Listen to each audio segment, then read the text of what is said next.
the specific needs of the Christians, the Yazidis, and other communities that are not part of the Muslim majority be taken into serious consideration.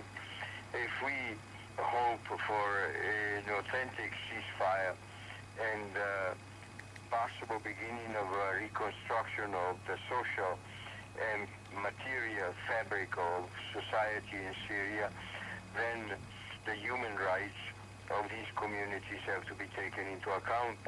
And we hope, if not directly and explicitly represented in the negotiations that will start next Friday, at least indirectly, and then later on when other participants will join in the dialogue, that Christians in particular be specifically represented. The U.S. Center for Disease Control put out health guidelines this week to monitor new mothers who travel to areas where the Zika virus is thriving. The illness, which has contracted through mosquitoes, can result in infants to be born with abnormally small heads.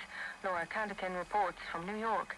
After thousands of newborns in Brazil were plagued with microcephaly, a physical and developmental delay that shrinks the head of an infant, U.S. officials are now to keep close watch over pregnant women who travel to those areas. New studies of the virus confirm that mothers can pass Zika during pregnancy. So far, there have been no reported cases of Zika within the U.S., but mosquitoes carrying the virus are likely to appear in the U.S. in the summer, according to experts. There is yet to be a vaccine for the virus. Laura Cantican, New York. The International Eucharistic Congress is taking place this week in Cebu, Philippines. The event brings together thousands of people from around the world to worship together and to celebrate the Eucharist. Pope Francis visited the Philippines last year to show his solidarity with the people there after a series of natural disasters struck the island nation. Well, our correspondent, Sean Patrick Lovett, is in Cebu for us and joins us live on the line. Good morning, Sean. Thank you, Lydia. Yes, here I am standing in this massive pavilion, especially built for the International Eucharistic Congress, able to hold around 15,000 people, and there were easily that number here this morning to listen to a message that arrived from Cardinal Peter Tecsun on, not unsurprisingly, the Eucharist and the care for creation. Outside it's been raining, as it has been non-stop for the past 48 hours.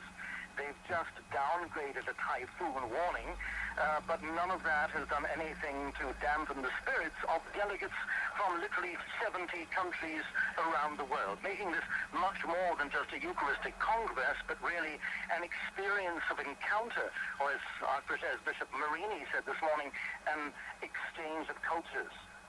Sean, you talked about creation there, but there's been other issues on the table, as it were. We heard Cardinal Bo of Myanmar talk about calling on Christians to wage a third world war against poverty. We've also heard about the conference being a tool for evangelization as well.